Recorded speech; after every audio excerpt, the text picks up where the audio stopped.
मोरू माँ बापा मैंने महाभारत युद्ध कहाँ पाई समस्ते कहते महाभारत युद्ध दुर्योधन दुशासन शकुनी किंतु मो मतरे महाभारत युद्ध दुईटी वीर नीरव रही महाभारत युद्ध होती से दुईटी वीर होती पितामह भीष्म और द्रोणाचार्य।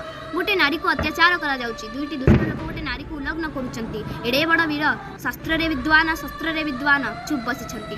ए समाज रे आपणक भली किछि लोक ए समाज को नष्ट करुछंती जानिथिबा लोक चुप बसुची न जानिथिबा लोक बुली बुली कहूची। मोर मापा माने ए समाज रे ब्रद प्रचार बेसी ना शास्त्र प्रचार बेसी से दिन जदि पितामह भीष्म गोटे वाक्य कहि थांते दुर्योधन मो कुल बहु देरे टिपटे लगेले मु तो बेक काटी देबी मु कहूची तू हाथ लगाना।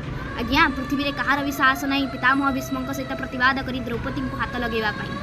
आज्ञा जिते बुद्धिमान लोक जानिथिबा लोक नीरव रही जाती से ए समाज रे अन्यायर मात्रा बहु मात्रा बढ़ी जाए आ लोके न्याय पाई तरसती जेमिति मो परिवार जीवन रे हेची। बोलिए जगन्नाथ भगवान की जय।